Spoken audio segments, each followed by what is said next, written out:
Hey Spooky, are you ready for... Hey, did you grow a mustache?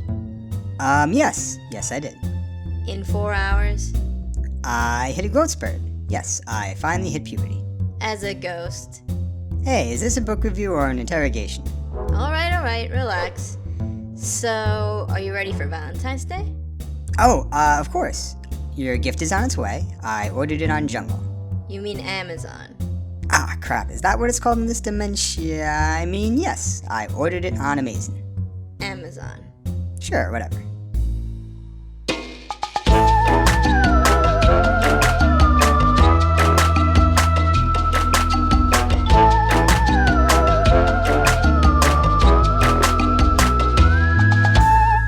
Hi, and welcome. Today Spooky and I... Present. Spooky, that's me. Yeah, okay. We're reviewing Blake Crouch's Dark Matter. As always, beware of minor spoilers.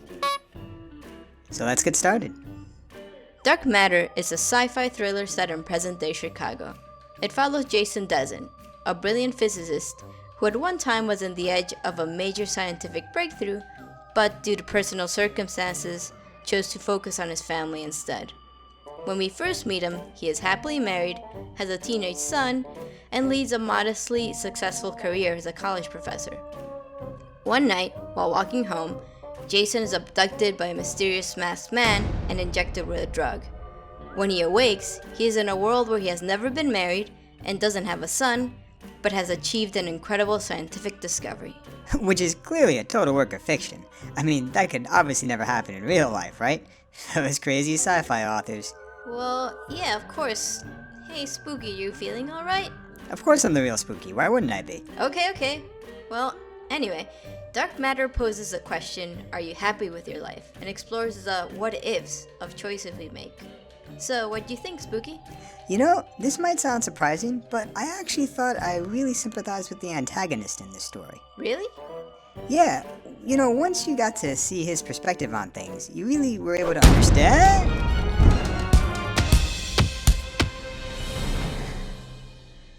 Hi, Boo. What? Spooky? Who was that? Was he another you? Wait, is there another me? Long story. I got you some ice cream. Ooh, ice cream. So, are we still doing the Dark Matter review? Yes, we're doing it right now, actually. Oh, great. So one thing I'll say about Dark Matter right off the bat is it is a very, very fast-paced book. I mean, it really takes you from one scene right after the other. It's definitely a page-turner. I mean, I think the first third of the book is just the main character escaping from things. Just running away from a giant explosion. Basically, it's just about 70 pages of him running from explosions. So it definitely holds your interest. It's definitely the type of book you could read like on a plane or something like that. It keeps it moving. It definitely holds your attention. Something else that I really liked about it was I really enjoyed the journey that the main character that Jason goes on throughout the book, both physically and both also psychologically and emotionally. It really pushes him to the breaking point in some places. I mean, this is a surprisingly dark book. It's pretty disturbing in certain events that happen, and it gets him to the point where he actually finds himself able to see the perspective of the antagonist, and he's actually able to understand what got the antagonist to that point of why he did what he did. And it got there pretty naturally, too. Yeah, I agree. I think that even though the subject matter of the book is extremely out there, it's, definitely sci-fi. The themes of the book at its core are very human and very relatable. So I think it mixed the two very well. Yeah, it does. It is a little bit loose with the sci. I'm sure it's the type of thing. A little more fi than sci. Yeah. I mean, it obviously has a base, but a few leaps. Yeah, it's the type of thing I'm sure Neil deGrasse Tyson would tee off on if you asked him to, but it's still enjoyable. I also really liked how it kind of explores the idea of, is there such thing as a perfect life? And I like that because it's very easy to get caught up in the whole, oh, if I only had X or if I only did Y, then I'd be happy.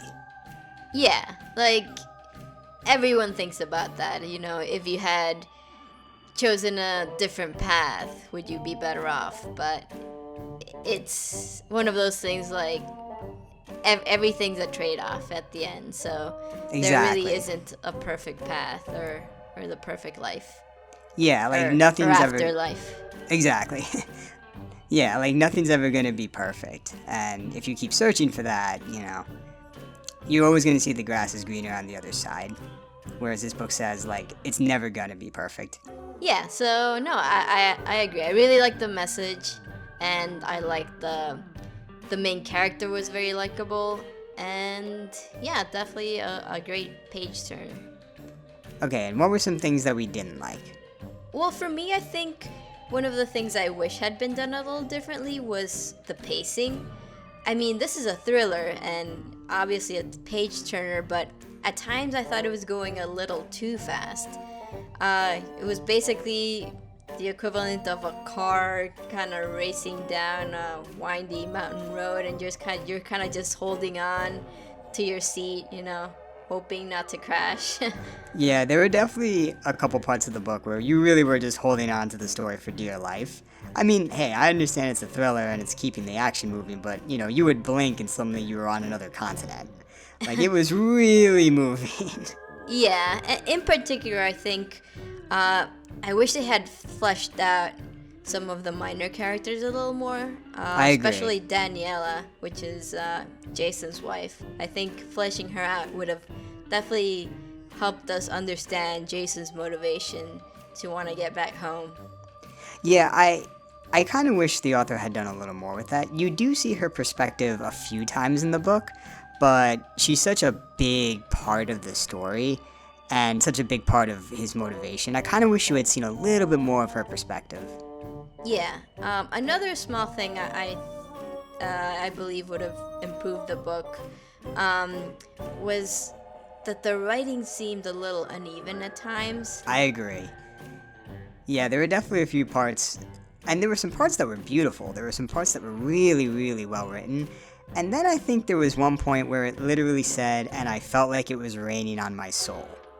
I don't know what happened there. I'm not sure if it was, the author was going through his goth phase that day or something, but there were definitely some peaks and valleys, and I feel like the peaks made the valleys look even deeper.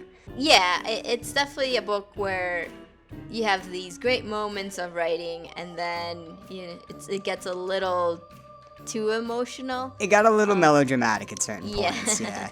It got a little cheesy. Yeah. But overall, I thought the writing was good. It did just have a couple of points where it dipped. Well, raining on my soul. Yeah. And now for our ratings. Spooky? I actually liked this book a lot more than I was expecting to. When I first started reading it, I sort of just expected it to be the standard run-of-the-mill sci-fi thriller, but it actually has a pretty incredible psychological journey for the protagonist, and it also raises some really great questions about what is a perfect life, and is there such thing as a perfect life? I'm going to give this 4 out of 5 peppers. Yeah, I thought this book was really well done, and it had some amazing twists. And ironically, despite being a sci-fi thriller, at its core it's actually a love story, which is the perfect book to review on Valentine's Day. Holy crap, that's today? I'm gonna give this book 4 out of 5 peppers. So that's our review of Dark Matter. Click like if you enjoyed this review. And be sure to subscribe to keep your YouTube haunted. So, I still get to keep that package from Jungle, right? The heck is Jungle? Happy Valentine's Day, everyone!